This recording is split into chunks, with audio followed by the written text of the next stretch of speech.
السلام علیکم.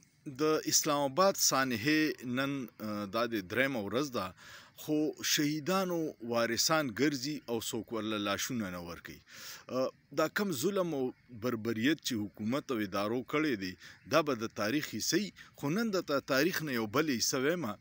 په نن نه 105 سال مخکې په 1919 کې چې کله انګریزانو خلاف په بر صغیر کې د ازادۍ تحریک شروع و، نو یو ورځ په امرتسر یو علاقه ده جلالوانو باغ، دا یو ډېر مشهوره واقعه ده، تاریخ تاسو چېرته سرچ کې نو هغې کې یو احتجاج و، د 15 نه 25 هزار کسان راټول شوي، یو باغ ایریا وه او د هغې یوه لار وه. په دغې احتجاج ختمولو دپاره په هغې وخت کې یو مشهور کردار و، جنرال ډایر ورته وایي. هغه د خپل 50 فوجیانو سره راغی، 25 یو طرف ته کړه او 25 بل طرف ته کړه، 25 ګورکا فوج و، 25 بلوچ و، او هغه یې د چتونو ته وروخېجول او په کار ده چې اول یې ورته ویلې وي چې منتشر شي، احتجاج بند کې، هېڅ دغه یې وله ورنه کړه اعلان، او فوري ووي چې فایرنګ. یو شدید فایرنګ شروع شو. ته سوچ وکړه چې یو ځای کې 20-25 هزار کسانی او فایرنګ پې شروع شي، چا چغه وواله چې سم لاسته، خو بیا یې ټارګېټ کیلینګ کو، په سر ایشتل. دا سلسله روانه وه چې ښه مړي وکړه، بیا یې ړه سپک شو، راکوز شو د هغې ځای نه او روان شو. جنرال ډایر موټر ته وختو او خپل فوجیان ورپسې پیدل روان شو او دفتر ته لاړه. یو تباهي وکړه، د وینو یو دریاب یې وغوړو، چغې دي، چوغارې دي، خلک وایي چې بس قیامت دی. بیا د دې باندې یو هنټر کمیشن جوړ شو او هغې ریپورټ ورکو چې سرکاري ریپورټ کې دا ګورنر ته پیش شو چې 200 مړي دي. نورو خلکو تاریخدانان وایي چې 341 دي، خو عیني شاهدین وایي چې مړي د 1000 نه سیوه او زخمیان د 4-5 هزار نه سیوه. څنګه چې زمونږ دلته کې وکړه او اوس مړي پټوي. خو یو مسله وه په جنرال ډایر کې او زمونږ په حکمرانانو او ادارو کې یو فرق و. جنرال ډایر ظالم و خو بې غیرته نه و، لاشونه یې نه و پټ کړی. زمونږ حکومت خو ظلم هم وکړو، اوس لاشونه پټوي. او لاشونو اول انکار و چې مونږ فایرنګ نه دی کړی، بیا چې دا فوټیج راغی انټرنیشنل میډیا ووي، اوس وایي چې فایرنګ شوی خو مونږ مړي نه دي کړی. اوس چې مړي را پیدا شو نو اوس مړي پټوي. حامد میر صافي وایي چې 3 غنټې متواتر فایرنګ و او مونږ ولاړو.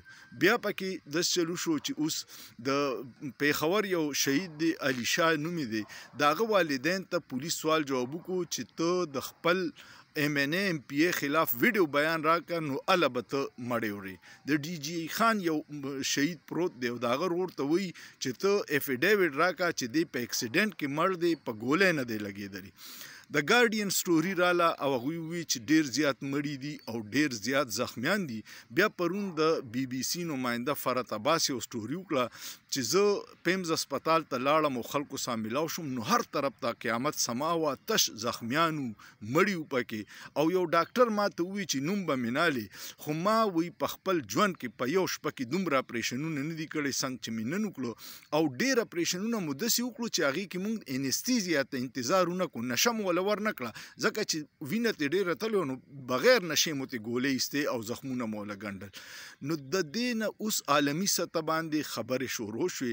امنسټي انټرنیشنل ټویټ کړی دی او هغه یو فکره لیکلې ده چې پیسفول پروټیسټ از ناٹ ا کرایم، لکه پرامن احتجاج جرم نه دی. او دا فکره یې 4 پیرې دوهراو کړې ده او بیا یې تفصیل مراسله کړې ده چې فوري دی د اسلام آباد د قتل عام صاف او شفاف تحقیقات وشي. ډېر حکومت اول 24 غنټې خو جشن منامو او دا یې وی چې اوموز غلول او بوټان یې پرېښود او ګاډي یې پرېښود او د جړاګانو غونته لاړه. خو اوس ورته احساس وشو چې موږ نه څومره غټ بلنډر وشو، ځکه ته سوچ وکړه چې دومره کیمرو مخې ته دوی دا دروغ وایي، نو چې دوی به 77 سال موږ سره څومره دروغ ویلي، د خپلې بادرۍ کیسې به یې څومره کړي، د خپل محب وطن کیسې به موږ ته حکومتونو څومره کړي. نو چې د کیمرو مخکې دومره دروغ وایي چې مخکې سوشل میډیا نه و دوی به څومره وي. ماجد نظامي یو صحافي دی هغه یو ډېره واقعه بیان کړه او هغه وایي چې په 71 کې کله زمونږ فوج شکست وخوړو او د جنرال اروړا مخې ته هتیار غورځو نو دلته کې آی اس پی آر یو بیان جاری کړ. هغه وخت خو یو ټي وي او یو اخبار و دواړه به د حکومت په کنټرول کې نو آی اس پی آر بیان جاری کو چې د هندوستان او د پاکستان لوکل کمانډرانو په اګریمنت دستخط وکړو د جنگ بندۍ په معاهده دستخط وکړه او هندوستان فوج ډاکې ته راغی. نورې څو نه وې چې موږ شکست وخوړو. دقسې دروغ اوس هم روان دي 77 ساله راسې مړي پټوي. هغه جنرال ډایر ظالم خو بې غیرته نه و زموږ حکومت ظالم هم دی او بې غیرت هم دی چې اوس په شهیدانو لاشونه نه ورکوي. شاید خاکان عباسي ووایي چې حکومت وایي سابق وزیر اعظم دی چې مونږ څه مړي نه دي کړي وایي زما د خپلې حلقې 3 لاشونه راغلي دي او جنازې شوي ځای په ځای جنازو فوټیج را روان دي. د دې ظالمانو خلاف په هر سطح باندې اواز چوتوي. مرګ په نیټه دی چې کله راشي چوتوي به مو وجني به مو مونږ څه نشو کولی خو د ظلم خلاف چپ کې ناسته د ظالم حمایت کول دي. نو داسې نه دي پکار خپل همت کوي پرامن اوسئ اواز چوتوي. زموږ سره هیڅ نشته بغیر د اواز نه.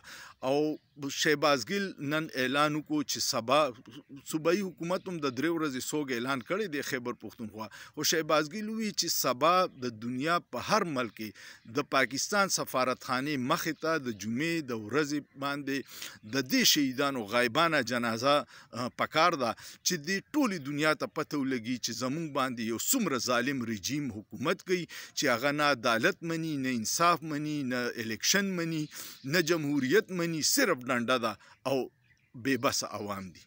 نو دا صورتحال دی. الله دې زموږ په دې ملک باندې رحم وکړي. ډېر ښکلی ملک دی ډېر ټیلنټډ خلک دی خو یو فرسوده نظام په موږ مسلط دی چې 5% دی او 95% خلکو حقوق غصب کړي دي او موږ بې وسه یو ځکه چې موږ نهت یو ټوپک راساني شته ډنډه راساني شته تس لاس او خپلمو دی یو خله مو ده او هغوی سره هر څه دي ډنډم دا ټوپک هم دی هر څه ورسره دی اختیار هم دی وسایل هم دي او د عوامو خلاف استعمالي او عوامو له هیڅ فایده نه ورکوي. ستاسو څه خیال دی؟ کمنټ وکړئ ویډیو شیر کړئ لایک کړئ او سوچ پیو کې په سوچ کې څه ګناه نشته.